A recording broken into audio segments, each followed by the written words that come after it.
see that? Yes, see that perfectly. Brilliant. Okay, finally got there. Thank you very much, guys, for bearing with me. Hello, everybody. Thank you for joining us today. My name is Toyin Lakachu, and I am the founder of Onwards and Up.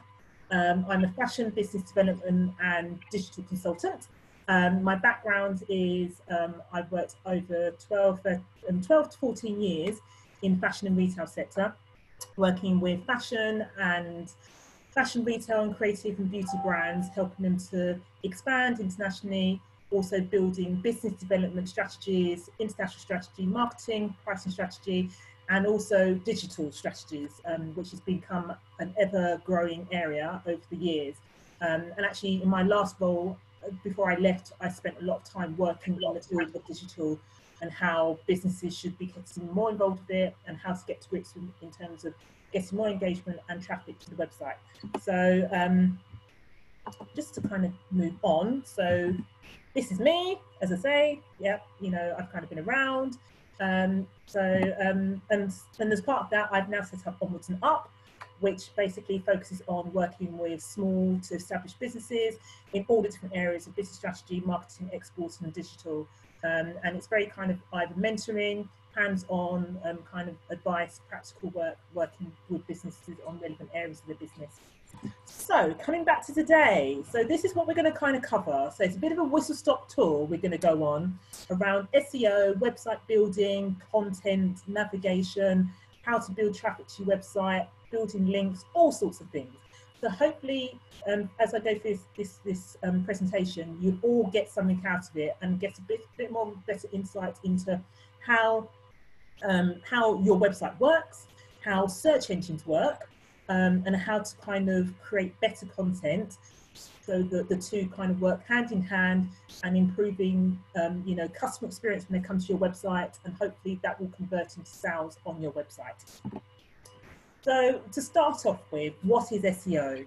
You know, and someone's already kind of flagged up and said, is it worth me paying for SEO? So firstly, we need to understand what it is. So SEO is a marketing discipline, and it's focused on growing visibility of your website or of your social media platforms in organic search engine results. Okay, so it's all about trying to kind of create a better online profile within search engines, whether that's your creating a better online profile through your social media or whether that's through your website. But the thing about SEO is made up of a whole range of different tasks, you know, that's geared towards improving usability, usefulness, and popularity of your website. And so no one part of it will kind of, you know, if you sit and do one bit, it's not going to kind of, you know, overnight kind of improve the functionality and drive huge amounts of traffic to your website. So it's a whole combination of lots of different activities and factors and functions that you need to do or get other people to do to help to kind of improve your SEO. So when we kind of talk about SEO, so, you know, one of the things we always kind of say is Google rules the world when it comes to search engines, visibility, you know, how people find you and so forth. Google are the main players in the market. They own 95% of all search engine platforms and operations globally. So if you're not kind of playing to the rules of Google with your website and with your content and so forth, then you're not going to be found. But also, another really important stat is 81% of all visitor journeys start with a search engine. So you put that together, 95% of the market, search engine market, is dominated by Google, and 81% of all customers' journeys start through a search engine of Google. It's really important for you to kind of get into bed and understand how that works. So, coming back to SEO, and as I said before, it's kind of made up of lots of different activities. And so we kind of break it into two different areas. We break it into on-page SEO, and we break it into off-page SEO. And we'll cover some of these points over the course of the webinar. So when we kind of look at on-page SEO, it's all about software and how we kind of you know, upload and create content within the website. So things like title tags, H1 tags, descriptions, how many keywords you're using on the pages, and whereabouts on those pages you're placing those keywords. And then when we look at off-page SEO, it's all about human interaction and what we're doing, you know, in the human form.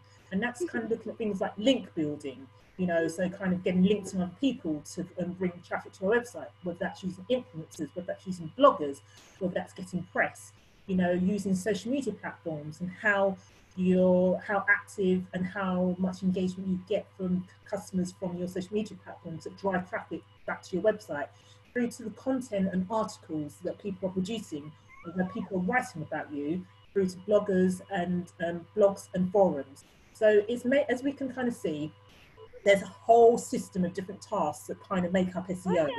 And you know, and you can focus on different areas of these, but you know, if you can try and do all of this in some kind of capacity, that will help to improve your rankings, your performance, and your exposure within search engines. So coming down to basics, sorry, can I just say, someone's got their mic on with a child in the background. Would it be possible for them to be able to turn off their mic? Sorry, if that's okay.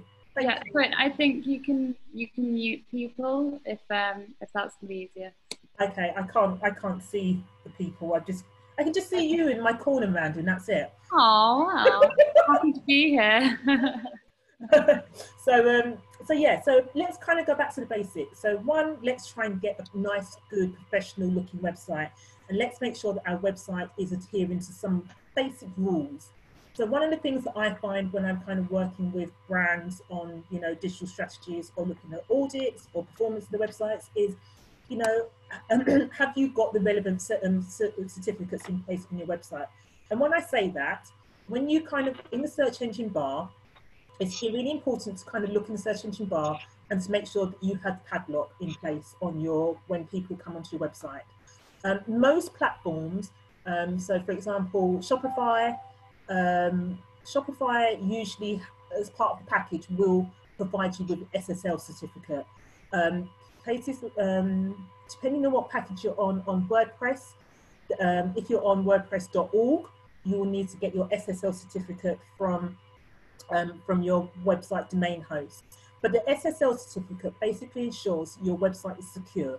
That padlock on your website, when people come to it, tells people that your website is secure and any information that they put into your website is not going to be hacked and is not going to be leaked by anybody else. If you go onto websites and you find that it says in the corner a nice big red cross and it says unsecure, don't go putting your data into that website, okay? Because as I say, it's possible, there's a possibility of that being hacked. So if you don't have that certificate in place and you're working on something like WordPress or Squarespace, then you will need to purchase that through your website domain host, or where you purchase your domain name. Another thing to think about, you know, in May 2018, general data protection rules came in. So again, it's really important for you on your website. All websites have cookies. You don't have any control of that. That's how websites are built. They're built to have cookies. They're built to collect data. So by law, you should have notification on your website saying that you have cookies, and that for anybody that comes onto your website should be accepting that cookie notification prior to actually getting into your website. So again, another good thing to have in place. And then finally, you know, if you are working with a website platform whereby you've got the platform, but your website's being hosted outside of the platform. So for example, if you're on WordPress and you're using something like GoDaddy.com or FastHost as your main server, then make sure that you have the relevant package in place to support your website performance and functionality. And when I say that, I come across lots of people who've had friends, you know, or someone that's a tech person that's basically gone off and bought them a website package that's like 600 billion megabytes, you know, and actually all you want is like the 2-page website, and it's not responsive to mobiles. So it's really important, if you are using external host, to ensure that whatever package you've got, it meets the requirements of your website, you know, in terms of the size, in terms of if you want it to be mobile responsive. Because again, I kind of worked with another brand who had a similar situation where it's kind of like, I was like, you know, why have you got such bad load speed on your website? And it turned out that the package that they had wasn't didn't have the aspect which allowed them to have a faster mobile load speed. So we had to change the package on that. So it's really important to have a look at that. However, if you're on something like Shopify, then actually, because Shopify is a built-in domain, built-in host, you don't necessarily need to worry about that. But there's a lot of things on Shopify you can't necessarily mess around with, because it is a box, which is kind of like, you know, one size fits all, so to speak. So kind of coming on to your website itself and how we can kind of improve your website. So some of the things to think about is your website layouts and the content that you're putting on your website.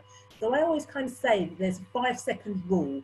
When people come into your website, you've got 5 seconds to capture their imagination, their attention, and for them to want to scroll beyond page 1. Okay, because 95% of people that come to the website tend to come and then leave. And in terms of rankings and search engines, these are some of the measurements and criteria that's taken into account. So Google is measuring how frequently people come into your website. They're measuring how long people stay on your website. And if people are bouncing off your website within a space of less than 5 seconds, that is basically saying to search engines that actually you're not giving customers a very good experience. And so therefore, if you're not giving them a very good experience, then they'll just downgrade you in search engine rankings. So again, kind of think about the type of content you've got. Make sure you have clean and clear navigation at the top of your page. You know, make sure you say what you do. I go onto so many fashion websites, lots of beautiful visuals, no written content. What is it that you do? You know, so just have a look at this. You just go to participants, Toy. Oh, yeah, I've got them. Yeah. Oh, where we go? Sorry. So, you know, make sure you say what you do. You know, if you are a designer maker, if your products are sustainable, you know, sustainable fashion for women's wear, if you are a contemporary fashion brand, say what you do. You know, ensure you have clear written content on the front page. You know, make sure that if you've got any accolades, if you've won any awards, if you've been any press, you know, make sure you're kind of shouting about that, because you know what? A lot of people don't get past your front page. And if you're kind of putting that stuff, and I'm working with another organisation with lots of small brands, and it wasn't until I got to the About Us page that there was this massive kind of list of all her accolades and everything. I was kind of like, well, most people don't make it to second page. So if you've got awards or you've been shortlisted for things, you know, if you've been featured in anything, if you've got really good video content, you know, put it on your front page. Build out your front page. That is your shop front for people to enter and kind of go, you know what? I want to find out a bit more about this business. So as I say, create clear navigations and products that you sell, and also make it really clear. If you are an e-commerce website, make sure that you're putting some products on the front that people can shop directly from the front of the front page of your website. You know, I go on so many websites again where I go, is this an e-commerce shop? Is this a gallery? Is this just a website where they're just talking about content? So make it very clear. If you're selling stuff, make it clear on your front page you're selling stuff. Cool. I think we have a question that might have been related to something you previously mentioned. Sophie's asking, if you have a pop-up for collecting emails for a mailing list, can you add about a sentence about cookies there? Can you add a sentence about cookies? On your mailing list, you should have somewhere on your, there needs to be a pop-up on your website, because that is your website, and your website is collecting the cookies.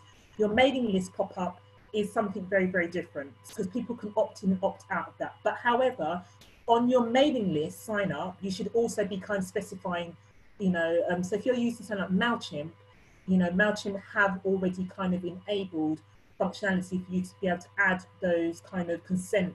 You know, I consent to direct marketing, I consent to this type of marketing and advertising and whatever else, and people can click on those and then sign up to your mailing list. So they're two very different things there that you're kind of talking about, but you should have a cookie compliant notification on your website in general. So coming back to your website structure, basic structure should kind of focus on, you know, having, you know, home, shop, about us, contact, blog, and also that have clear calls to action. And again, when I kind of say clear calls to action, when I kind of go on people's websites, there's lots of nice waffly words, but actually what you need to say is learn more, read more, buy now, shop now, click here. You know, make very clear actions for people to be able to take, to know that actually I can buy this now, or whatever else, so to speak. You know, newsletter sign-ups. Fair enough, people do have pop-ups, but once the pop-up's gone away, where else can they sign up on your website? So make sure that you always have somewhere on your website systems where you're able to still collect data from people. You know, currencies is another really important thing. So you know, we have lots of, you know, you're all selling, but a lot of you don't make it very clear as to whether or not you can sell internationally. And obviously your website, regardless of whether or not you're trying to attract international customers, you will get people coming to your website. So wherever possible, make sure that you add the functionality of currency. And basic currencies that you should have are US dollars, euros, maybe yen, Canadian and Australian dollars are another one. I know it's really stupid, but a cart would be good on your website. And I say that because I've looked at websites and I can't find a shopping cart. You know, and it's kind of like, sometimes people just want to kind of just check out and go and buy their stuff, but they can't find the cart. So make sure that you've got a cart on your page. Also, if you're using another good tip to have is to make sure that you have an account sign up option on your website. You know, so I know that when people are checking out, you know, people can opt to just basically check out without having an account. But actually what an account does is allows, again, if you've not got necessarily a newsletter, or people aren't signed up to your newsletter, if people are buying stuff on your website and they sign up for an account, it means that you then have their data. Okay, and it's another way of being able to kind of understand who your customers are, but also with that, you'll see how frequently they shop on your website. So then you can start customizing and tailoring marketing campaigns to those particular people. It's like, oh look, Beryl from Sheffield's been on the website 2 times in like the last 2 months. Let's send her a special kind of, you know, tailored, you know, £5 gift voucher or whatever else. You can do some much more deeper analysis around customer bases if you've got that functionality of account login on your website. Also, by law, don't forget to have your privacy policy, cookies notification, terms and conditions, and delivery and returns policy. And when I come to the delivery and returns policy, please make it really simple and straightforward. I see so many complex shipping and returns policies that in itself is enough to put people off not wanting to buy from you. You know, so keep it straightforward. Tell people that it's going to take 2-3 days to ship, and we ship first class. And it's free delivery up to this point, or this is how much you're going to pay. But when we see websites where it says, we ship to Botswana, South Africa, you know, Nicaragua, Australia, and Bali, it's kind of like, people just don't want to see that. Just keep it very, you know, if you are shipping internationally, keep it regional, and maybe kind of have regional kind of blocks in terms of how you process payments and how much you charge for those particular areas. But, and also think about having quite a simple kind of return policy as well, because again, those are very big things that make or break whether or not people will buy from you. And also making sure you've got your social media links. I go onto so many websites and the social media links don't work properly. Then make sure that they are working. So when we kind of come to your website and your content, really important, you know, search engines haven't evolved and have not evolved enough yet to be able to read images. And like many creatives and like many fashion and creative brands, you're all about the visuals and not about the written content. And this is where a lot of brands tend to fall down, because Google hasn't learnt the art yet of being able to screen images. So it's really important that you've got written content on your pages. But also the lack of content, lack of written content on your website can be deemed as a penalty by search engines.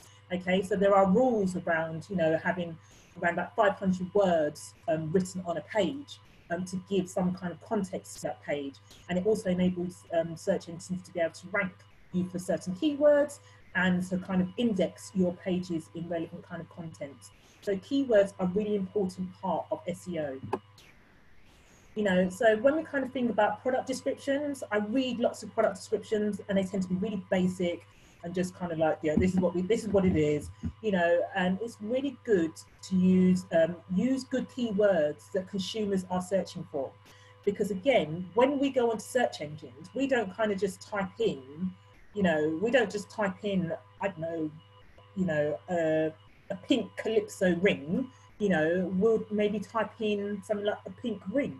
So think about consumer intent in terms of what kind of words you know, consumers are typing into search engines, because the closer you can get to consumer intent, it will enable you to, one, improve your rankings, your keywords, and also your exposure within search engines. So, you know, a little exercise you can do, kind of go into search engines and kind of type in and see, you know, type in some words for some of your relevant products and see what kind of things come up. And then you can see what other people, what other competitors or other people are writing, and then kind of maybe modify your written content on your pages. But as I say, the more detail and the description that you give, the better for optimization around this. And make sure that you're using your sizes, wherever applicable, you know, using, you know, describing the materials, aftercare, shipping details, is it free? You know, make it clear on the front of your page somewhere, but also make it clear on every single product page, whether or not it's free or whether or not they're going to have to pay for it. But also tell a story around your products. You know, don't just kind of just use your products in silo. Give some background to your products. Is there a meaning? You know, if you're making jewelry, are there any meanings to those stones? Because even that is enough to resonate with customers, that makes them kind of go, you know what? I totally get it. That is totally me. And I want that because it resonates with me and it reflects the experience I've just had. You know, those are the kind of really key kind of things that captures customers, makes them maybe want to purchase your products. But if you're just writing basic content and just kind of saying it's a, you know, it's a black leather handbag, 16 inches by 30 inches with a strap, you know, it's not particularly appealing. So be creative in your product descriptions and be creative with your words, because the more words, and also with every product, think of the key words that you want to try and rank for. Because the more focused you are around this will help in terms of improve your impressions, improve your rankings, and hopefully improve your keywords and search engine optimization. And then we come on to images, which is my biggest bugbear of all, because it's just kind of like, you know, the biggest thing I find is that most people are taking images, and as I kind of like to say, it's like taking a melon and trying to squeeze it into an espresso cup. It just doesn't fit. And I see so many designers working on Shopify, Squarespace, or whatever platform, and stuffing 15 megabyte images, which actually should be 500 kilobytes. And that in itself will kill your load speed. And if you have poor load speed, that's going to affect, you know, your search engine score, and you'll be downgraded for that. And also because most search engines are optimized for mobile. So it's really important that you're focusing more on trying to improve your mobile speed than anything else, because that is what the search engines are geared towards. So making sure that you know, no large images are on your website, and the way to do that is, you know, take a JPEG file and turn it into a PNG file, and you can compress PNG files and they won't lose quality. But if you continue to compress JPEG files over time, they will lose quality and become pixelated and quite fuzzy. But also kind of thinking about your visuals and your images, and thinking about when you're uploading your images, you know. So one of the other things are that when people upload the images, they just upload them with the same names as the camera file name. So DSC 001 JPEG, when actually it should be, you should actually be renaming those files and calling them whatever they are. So if it is a pink velvet or pink velour cushion, you know, by me, then that's what it should say.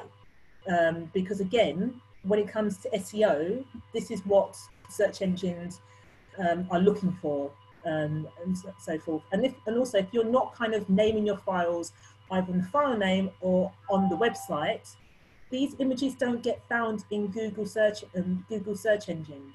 So, you know, you're losing another opportunity to be found, because again, when people go into search engines, you might type in red dress and you'll get lots of search engine results. But it's kind of like, you know what, I don't want to look at search engine results, I want to see images.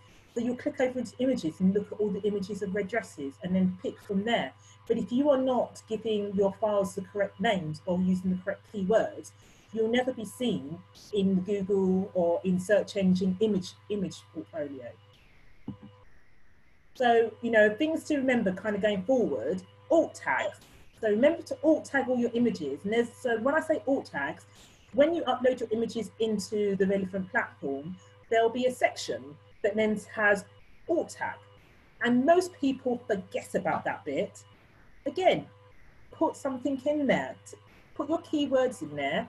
And if you have space, make sure that you put in your business name at the end.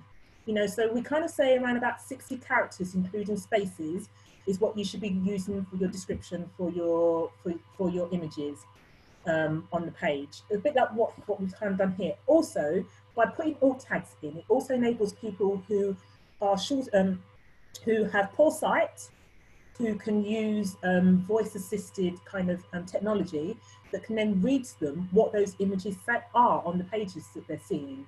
So it's really important to kind of use those and make sure that every image tag is unique. And as I say, make sure that you put your name at the end of all of them. Cool. We have a question on that from Elaine.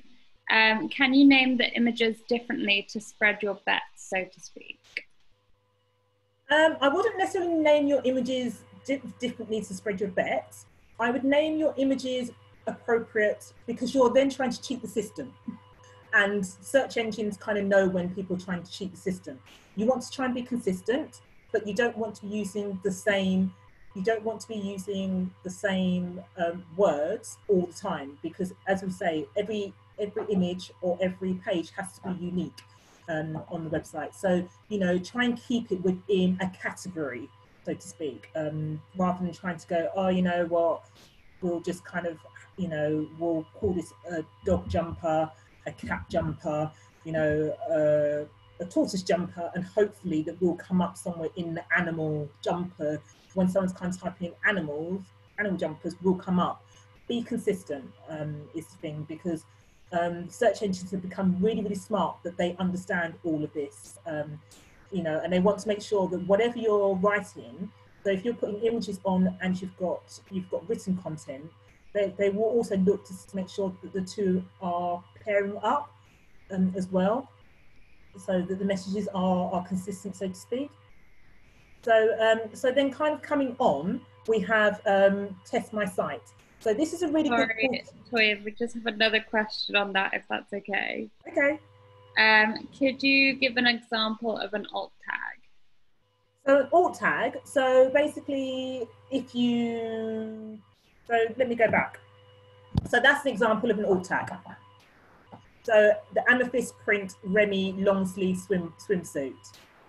So when you hover over that, that's what comes up.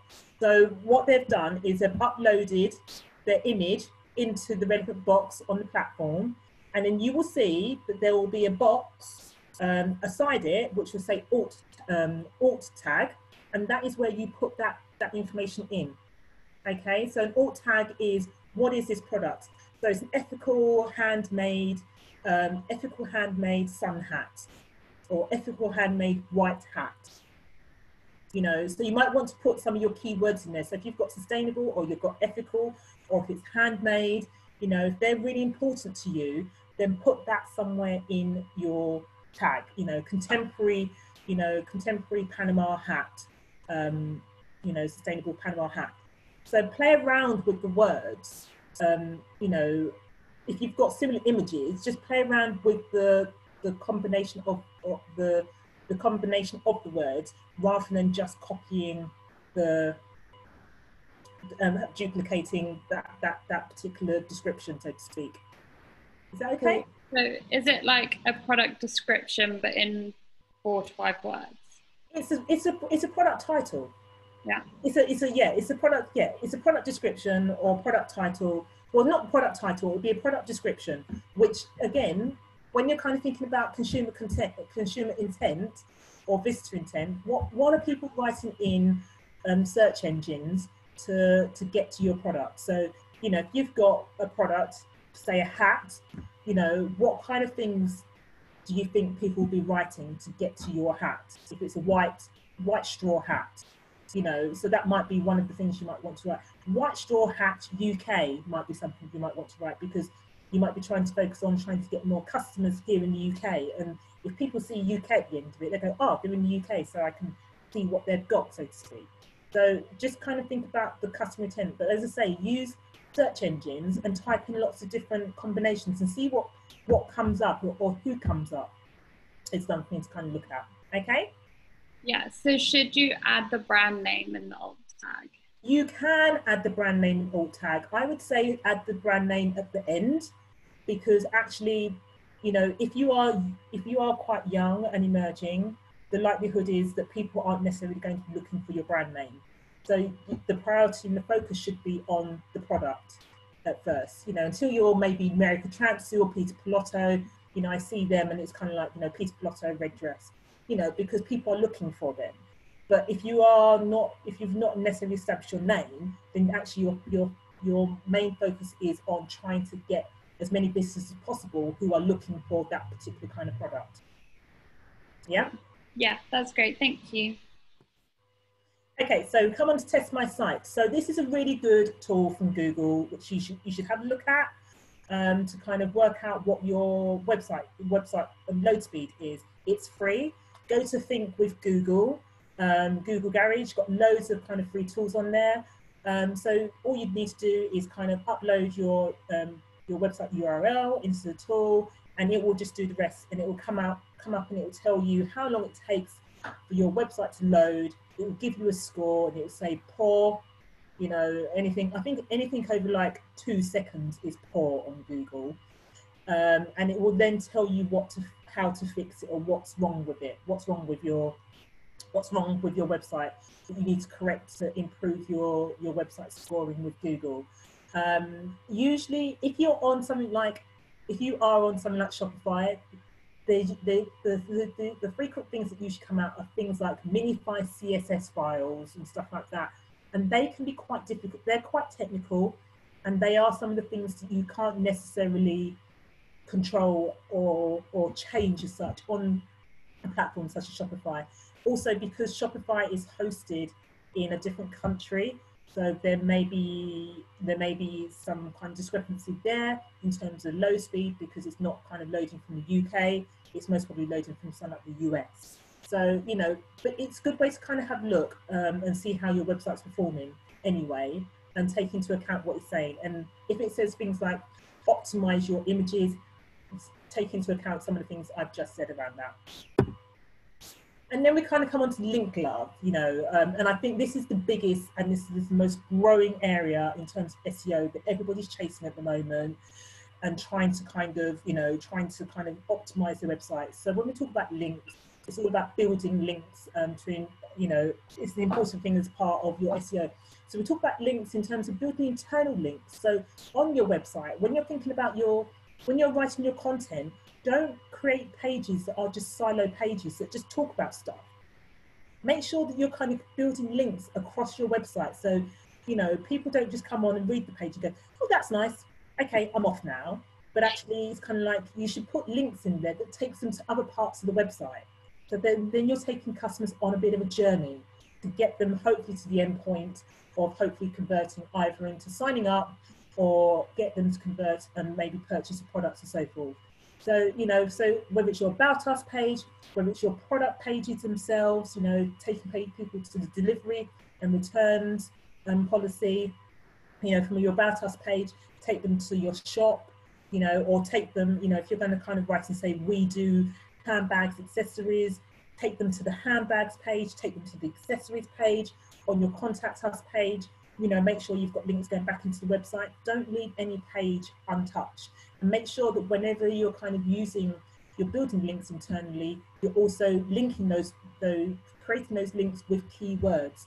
So again, when search engines are kind of going through your website, they're picking up that, oh, you're trying to rank for leather handbags or sustainable handbags in your website. So we should be trying to rank you within search engines for sustainable handbags, because there's lots of links kind of coming around internally on sustainable handbags.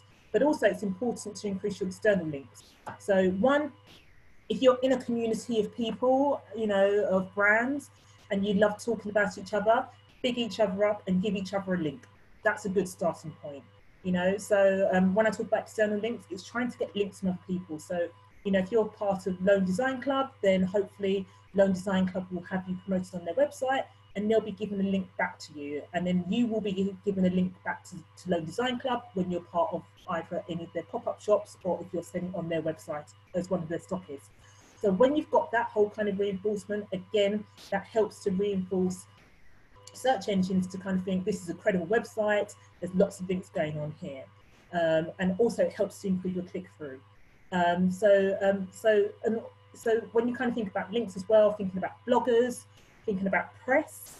So, it's great that you might get press in the papers, but if anybody's talking about you in a digital form, if you're appearing in any magazines in that kind of form, make sure that they're giving you a link back, because the more links you get from those types of sources, it makes your website much more credible and helps to improve your rankings, also drive more traffic to your websites. So also another thing you should think about on a regular basis is checking your links. So as well as building links, make sure that you haven't got any broken links in your website. Really important to kind of do that, to kind of go through your website on a frequent basis and check to see whether or not you've got any broken links. And it might be that you might have deleted pages and you forgot to redirect, you might have changed the link and you forgot to update it, and this goes lots of different ways. So if you change links on your website, make sure if anybody's linking to that page on your website, you go back to those people and you tell them to update the link to ensure that you do not have the 404 broken links page happen. Because again, if you've got broken links internally or you're giving broken links externally, that is another signal to search engines to say you're giving users a bad experience. And so therefore they will downgrade that page and penalize you for it. So again, you can use this link here to do broken link checks. Also on WordPress, there is a broken link checks app which you can use, and I think there is one on Shopify as well. You might have to pay for it. I think it's called the SEO Doctor, whereby it will regularly kind of tell you and notify you when you've got broken links within your website for you to go in and have a look at an update. So we have this here. This is another really good tip, using the site hack. So one of the things I find, and we'll talk a bit more about this in a minute, is, how do you appear in Google search bar? How do you appear in search engines? And this ultimately is what is going to, reflect on whether or not you're getting traffic from search engines and whether anybody's actually clicking through to your search and through from search engines to your website. So if you were to basically write your, use this, site with your full website domain address here, this is the kind of thing that you will see on your page. Once you've typed in your website, as you can see at the top there, I've kind of put in the search engine bar, my website, and it basically pulls up every single page on your website, and it presents to you the type of content that people will see on your, when they type in relevant kind of keywords or whatever on the website. And one of the things I find most of the time is that people's title tags are not structured properly, and the writing, the meta descriptions are truncated because you haven't taken any care of that particular area. So I'm going to just quickly talk about this. So when we talk about this particular area, this is where if you're on Shopify, you've gone onto your Shopify, or you've gone into Squarespace, or you've gone onto WordPress, and you've gone onto your product or your page, your website page, and you've written all your content in, and you've uploaded all your images, and you've gone, there we go, perfect, done, save, I'm off. But actually what you've forgotten to do is to scroll to the bottom of the page on Shopify, and there's an area called Search Engine Preview. If you are on WordPress, you should have a plugin called Yoast, where you scroll to the bottom of the page, and then you can adapt and update what is shown in search engines. And if you're on Squarespace, there is an area where you can basically, again, type in what you want written there. And so that is your opportunity to write a proper title tag. So title tag is what do you want people to see in search engines on you? So you want them to see what your name is, and you want them to see keywords. So although you may have a product that's maybe the fluffy pink bunny, you know, you might have a fluffy pink bunny ring, I don't know. You know, if they are your keywords that you want them to kind of go for, whatever the title of your product is, if you say the Stephen shirt, or the Daniels shirt, that doesn't really mean very much. But in search engine, if you was to write white, sustainable, 100% cotton designer shirt, then you're more likely to be picked up than you are going to be picked up from using the Stephen shirt. Okay, so think about the words that you're going to be using in your title tag to ensure that you are picked up in terms of keywords and being indexed and being ranked within search engines, but also making sure that you write a good meta description.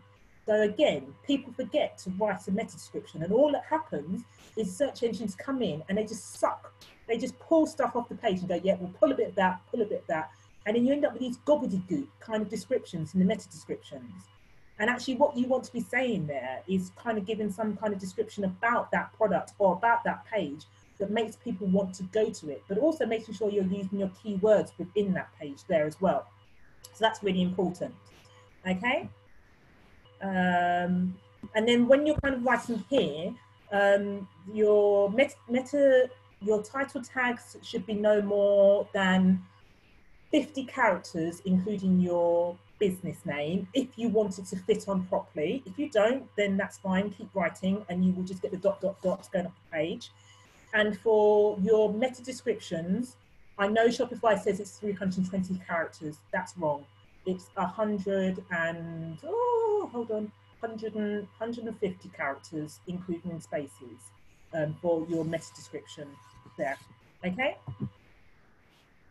And so, you know, if you want to do more research around keywords, here are some useful tools. The Hoff, it's over the head, and Google Planner enables you to be able to identify some keywords, you know, the popularity of those keywords, and what pages, but also the Hoff has a selection of kind of tools on it, which you can use to kind of see how you're performing on relevant pages for keywords and how you can kind of maybe improve those to see kind of going forward. And then one of the other things I kind of talk about is Google My Business. You know, someone's just turning for me again. Just while we've got a couple of questions. Oh, sorry.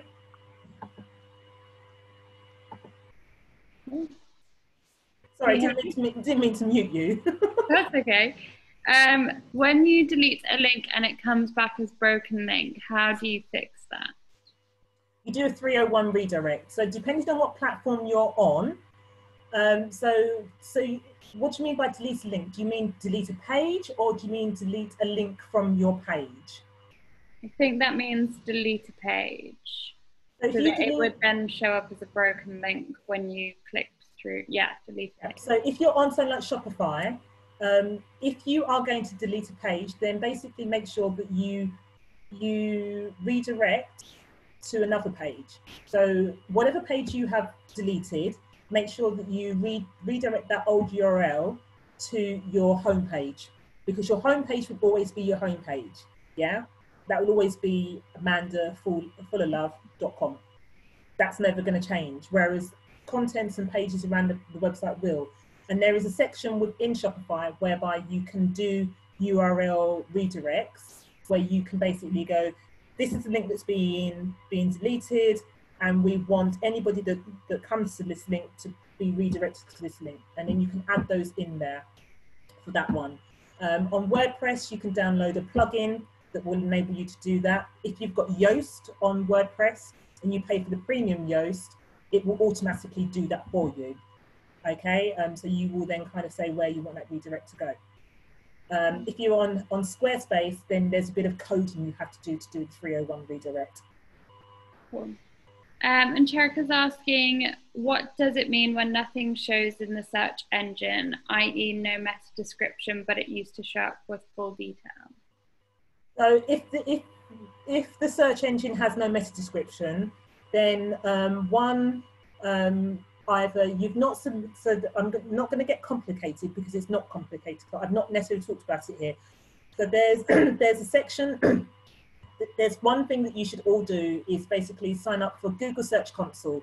So if you go onto my website and go onto my blog page, I've done a whole blog on five tools to use for SEO, and one of them is Google Search Console.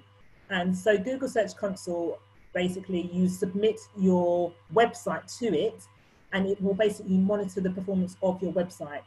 And as part of that, it also enables Google to kind of know what each of your pages are about and then to kind of upload the relevant content into search engines. If it is empty, then you need to go, if that particular section is empty, then you should go back into your website, and it may be that Google hasn't crawled your website or hasn't pulled the data properly. So you need to go back in and you need to fill out the relevant sections I've said, which is the search engine preview section, which is, you know, apart from writing your content on the page, that is the most important section that you should be doing as well. Is that okay? Yeah, perfect, thank you. So I'm going to kind of quickly talk about off-page stuff. So I don't know how many of you have got one of these, Google My Business. I've used Loan Design Club here. Just quickly, I was kind of like, oh, I need to change this. So Google My Business is a really good free tool for use everybody to have. Regardless of whether or not you're working from home or whether you've got premises, you should have one.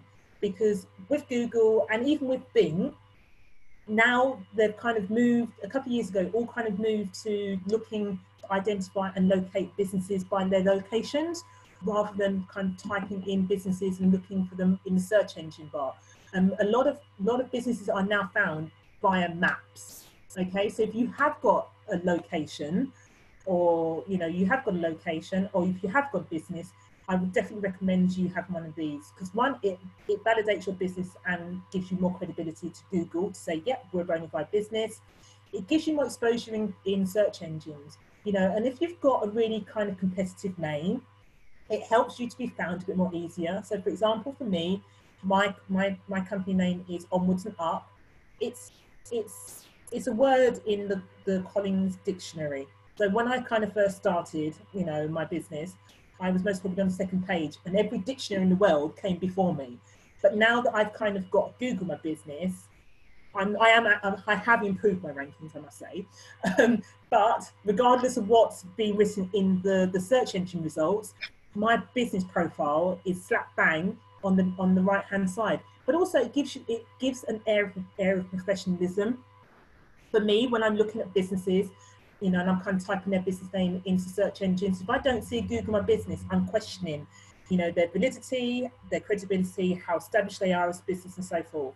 But it's a really good way to optimize yourself for keywords. So one, put up lots of visuals of your company, events, content, put your location, get people to go on and do reviews. Loan Design Club got 22 reviews, 4.8, all that goes in your favor. And make sure that when people are reviewing your website on Google reviews, go on and say thank you. A bit like what you do when you go on Instagram and social media, and when people are kind of making comments on your social media platform. Treat your Google My Business as another kind of social media platform. And make sure that you kind of, anybody that kind of says, this is an amazing business, these are lovely products, go on and say thank you. Yeah, because again, Google likes that when people interact with their relevant tools. Sorry. So someone is saying here, if I don't have a physical store, what business address do I give to Google Business? Give your home address, but they're basically, so I've got a Google My Business. I live at home. But what it does, you know, so it will say, do you sell from these premises? And if you say, no, I don't, then you can basically hide your home address, because if you do put your home address up, all it will do is Google will basically put a picture of your front door. That's what happens, because I kind of did it once and I was like, oh no, people can see my road, and people can actually, because obviously Google's done the Google Earth thing, it will just basically have a picture of your front door, and you don't want that on there. So I just basically done it so that people can see that I'm in the UK, so to speak. But also on here, within your Google My Business, you should put a description of your, you know, your business using keywords. You can also upload your products so people can shop directly from the Google My Business as well. If you're doing any events, if you want people to sign up to your mailing list, all that should be uploaded into here. If people have got questions, don't forget to go on and answer those questions when people ask. And yeah, so all your information, you know, so we can see here, in-store pickup, yes, delivery, yes, you know, all that kind of stuff you can tick off. You know, if you do have a studio and people can come and see you by appointment, then again, you can set it up so it's like by appointment only. People can book appointments online through that, you know, and then you can download the free Google My Business app, so you've got it on your mobile and you can interact directly with it through that way. But make sure you're updating, you know, you get stats on this as well. And I noticed that actually after having my Google My Business, and I've set it up for quite a few of my businesses that I've worked with, you know, a lot of the traffic tends to come through the maps for a lot of businesses. Okay, so it's really important to kind of think about that, because that's how people are being found. But also don't forget to use Bing Places. Yeah, I know people kind of go, Bing what? But Bing Places is another alternative, is the other search engine, which has got a very small percentage in the UK. But you can sync, once you set up Google My Business, you can sync Google My Business with Bing Places, and it will just basically transfer all the information into Bing Places for you. So you're hitting both search engines at the same time. Cool. Okay. Elaine is asking, what if you do sell from home? I'm assuming that means not getting your house. If you're selling from home, and what if you do sell from home, but you don't want your house popping up? So just basically, don't click that, you know, but just say that we do online, because that's what you will be doing, so to speak. But basically say that you do not sell directly from your premises. So then you have the option of being able to hide your address. Because as I say, if you don't hide your address, then your lovely red front door is going to pop up on the visuals, you know, because you can kind of navigate to people's locations through Google My Business. So that would be the way to do it. Okay. Thank you. And then, yeah, here, so business directories, you know, it's another great form of traffic, and it's free. It's boring, really boring, but you know what? It's a really good source of traffic, and it's also another validation for your business, and it opens your business up to lots of options, you know, potential opportunities to get more traffic. But there's hundreds of free directories available both here in the UK and internationally. So anything from Yale.com to Time Out magazine, you know, all of these have business directories in them. As I say, it reinforces the validity of the existence of your business with Google, which links to your website. And also this kind of gives you some indirect backlinks as well. So I'm not going to get into this because it's quite complicated, but you have this whole thing called follow, no follow links. But what it does do is it gives you it does give you a whole load of links that kind of go into the back of your website, which again is really good.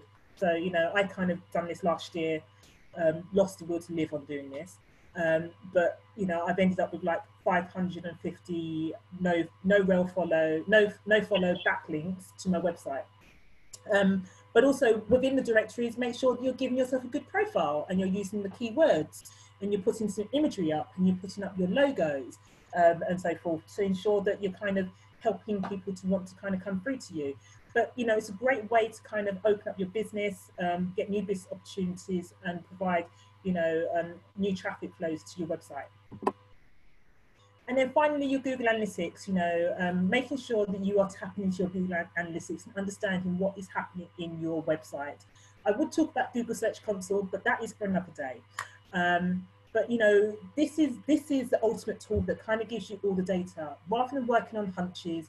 You know, it's really important to understand where your customers or your users are coming from, to help you identify new website traffic. You know, and when it comes to things like your marketing campaigns, you know, lots of people kind of like, oh, you know, Instagram is where everybody's at, and that's where all my customers come from. You know what? Go and check your Google Analytics, because I'm sure your Google Analytics might be saying something completely different.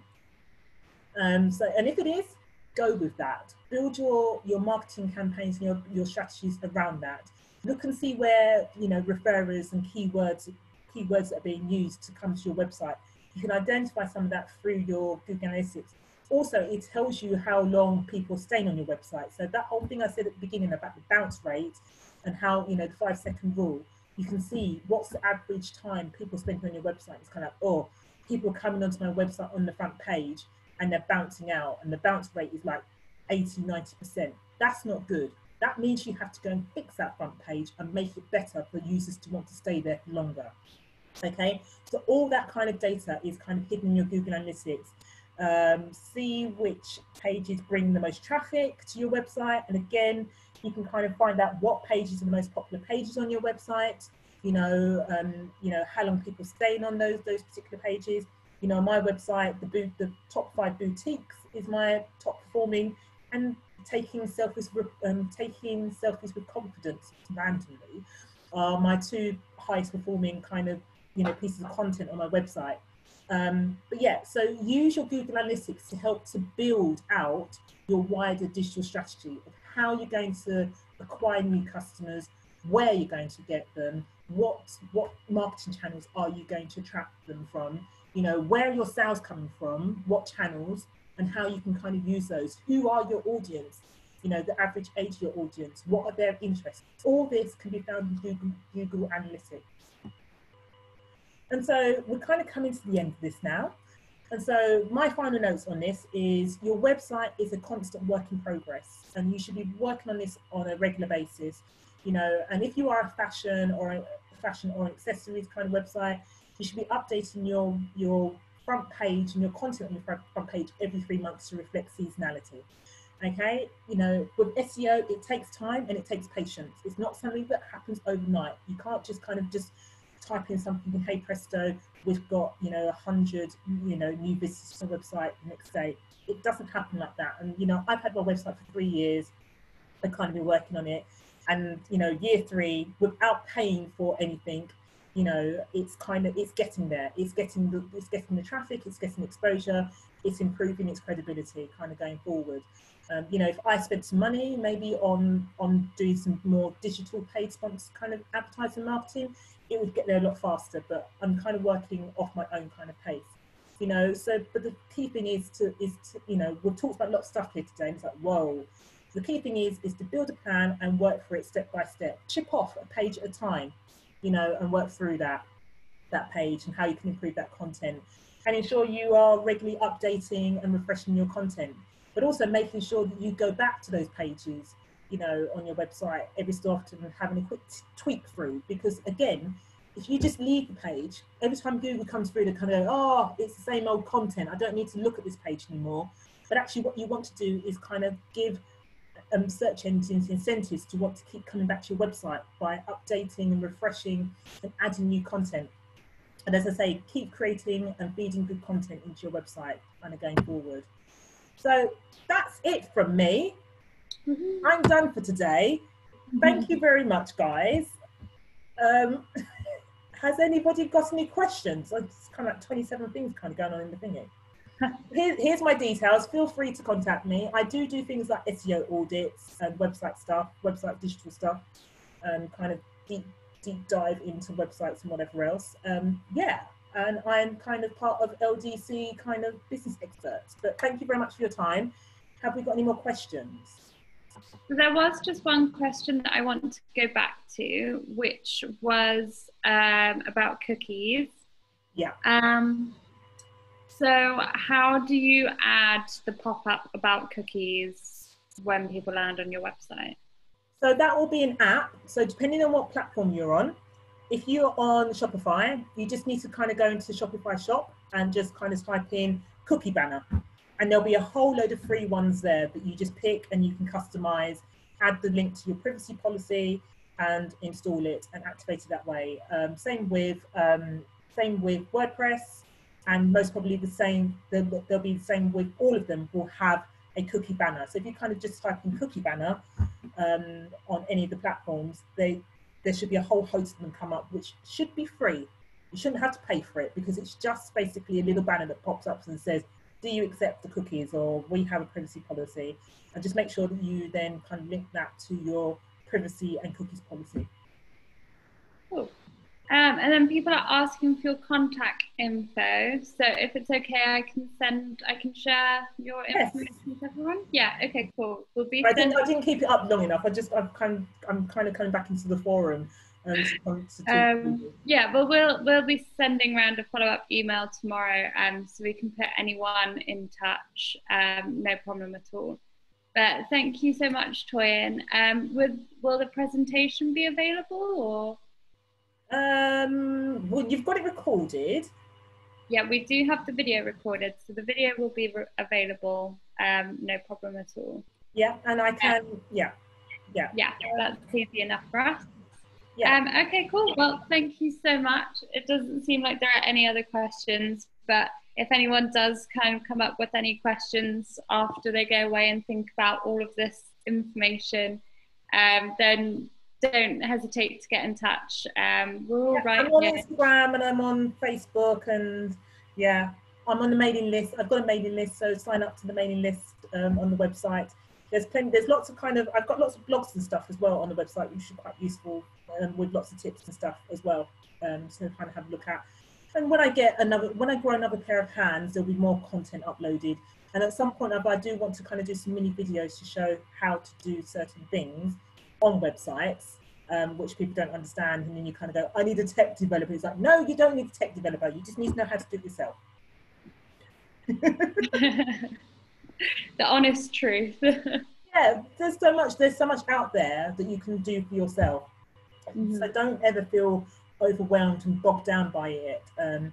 There's lots of a lot of it is very simple to do. You just need to understand, and I think today has been kind of giving you the foundations and the background as to the how, why and what, for you to kind of go away and start making your own plans as to how to kind of make that work for you. Yeah. Okay, great. Well, thank you so much. Thank you everyone who tuned in and joined us today, and thank you so much, Toyin, for sharing all of that incredible info. Thank you. Lovely seeing you all. Yeah, thanks very much. Have a good evening, everyone. Great. See you later.